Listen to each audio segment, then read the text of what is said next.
welcome to Realty Talk from the Sofa. My name is Ingrid Fisher. I'm your host. I am also a licensed realtor in the state of Rhode Island and in the state of Massachusetts.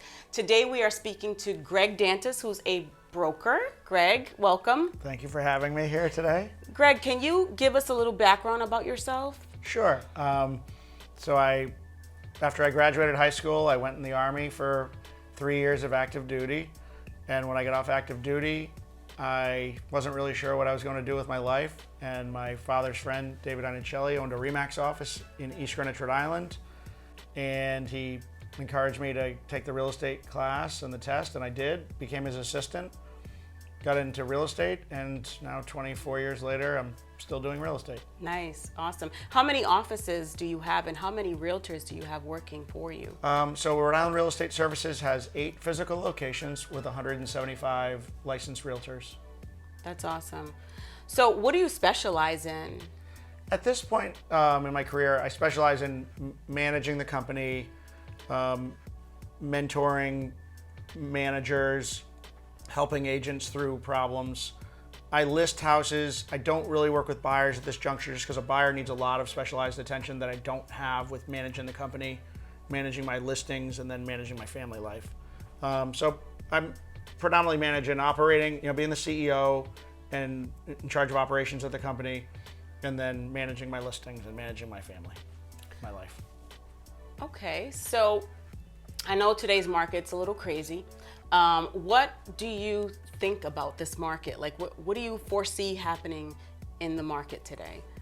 I think the real estate market is at the top of a major cycle, which just happens. The market is cyclical. A lot of where we're at right now was produced by very low interest rates and a lot of printing of government funds to make sure we stayed out of a pretty dark recession through the pandemic. A lot of checks were sent out, PPP loans, things of that nature. Mm-hmm. That money is working its way through the system, and it's caused a lot of excesses. So at this point, the Fed has made a clear statement that their plan is to wring out the excesses and reel inflation in a bit, which unfortunately means that the housing market is directly in their sights because interest rates drive prices relative to the fact that buyers are buying a payment. They're not buying a value because the house was half the price 8 years ago. So it's not a value at this point. They're buying a payment. So as interest rates rise, the payment for that same price rises. So my guess is, and the intended consequence of Fed raising rates is to bring prices back down to create more affordability, because right now housing price affordability in this country is stretched to the max that it's ever been. So we're at the peak of housing price affordability that mirrors 2007 and 1929. Not the greatest two things to compare it to, but those are what they compare to statistically speaking, being honest. So, because people were talking about recessions and so forth, you don't foresee a recession? My sense would be that within the next 18 months, we likely will be in some form of a recession. There's some economists that are saying that we're already in a recession. Now, our recession will be 2 or more quarters of protracted growth. So the economy is receding a bit and growth is slowing, which is already happening. So growth is slowing. If we get 2 quarters, that technically is a recession. The question now is going to become how deep will the recession be, and what will the outcome be of the recession? Will we have a major capital market correction? Will we have a major housing correction? Those are things that obviously no one can accurately predict. People can speculate and try to draw graphs and charts, but there's no way to pinpoint it, truthfully. Right. You kind of have to watch it. It's something you just have to keep an eye on. It's a moving target. Yeah. Do you have any advice for anyone, any new homeowners that are looking to purchase in this market today? Yeah, I mean, I would go back to think when I represented buyers in like 2004, 05, 06, and 07, the things I would preach to the buyers at that point in time were that you're purchasing a home at the top of a real estate cycle.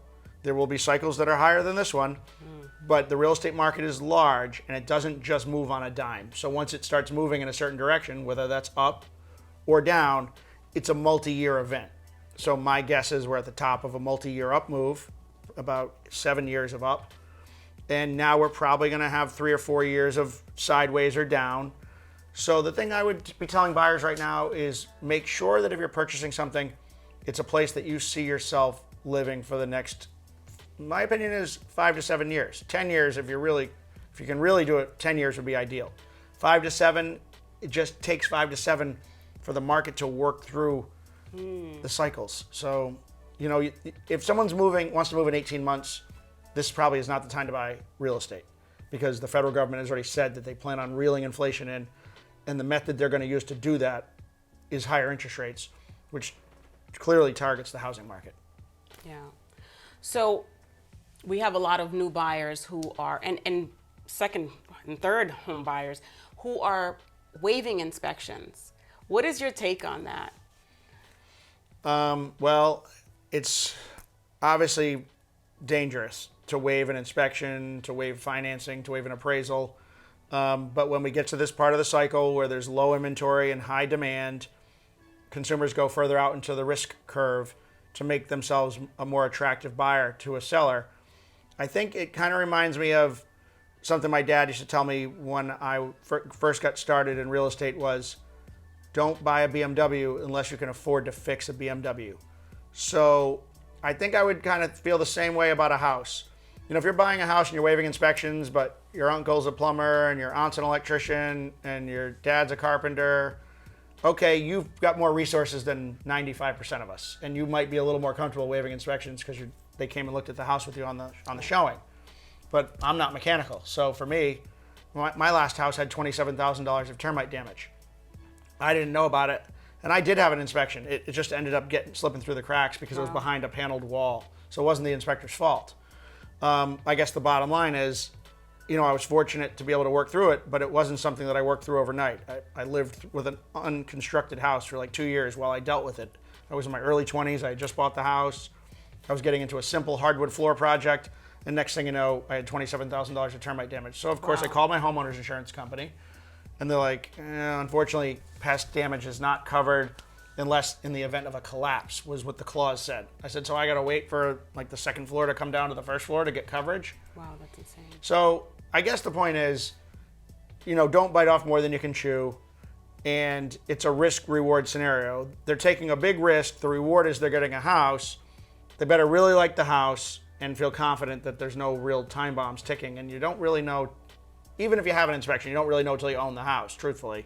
The inspection will tell you about general things, but until you start living there and turning everything on and operating everything, you don't really know. So, I mean, there's things you can do to try to mitigate the losses, but at the end of the day, having a home inspection is the first step to mitigating your losses. Yeah, I agree. Truthfully. I agree. I could never advise someone not to get a home inspection. You know, my clients and I talk about it all the time. I just can't do that. If they decide, of course, that's, you know, they have the right to do that. But I'm very much against that. You just don't know what you're getting. I mean, you had an inspection and you had something behind a wall. I mean, right. You just don't know. But it's better to have. Rather know as much as you can know. Yeah, you know, yeah. At least if you can know as much as you can know, you're in a better position. I understand why people are waiving them. I get it. I just feel like a lot of the people that are waiving inspections might not really be in a position to take on the problems that may lie within the property that they're not aware of. Mm-hmm. There's plenty of buyers that are financially healed such that no matter what the problem is, they already planned on gutting the house anyway. That's a different situation.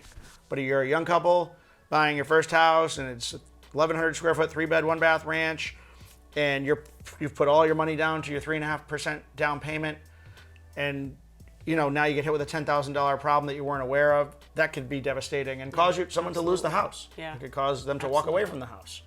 So there's a lot of counterparty risks to waiving the inspections, unfortunately. Yeah. Well, Greg, this has been a pleasure. Thank you so much for being here and answering all these questions.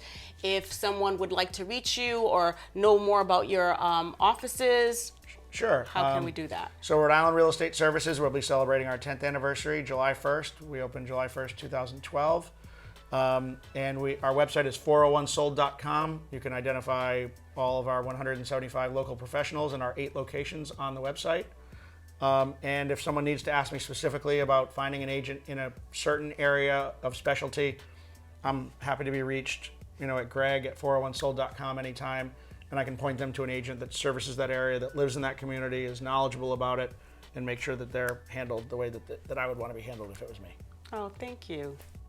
That's it for today. Thank you for joining us today on Realty Talk from the Sofa. My name is Ingrid Fisher. Until next time, stay blessed. Don't forget to like, share, subscribe, comment, and I will see you next time. Oh, don't forget to hit the bell so that you could get notified when the next episode is available. Thank you. Have a great day.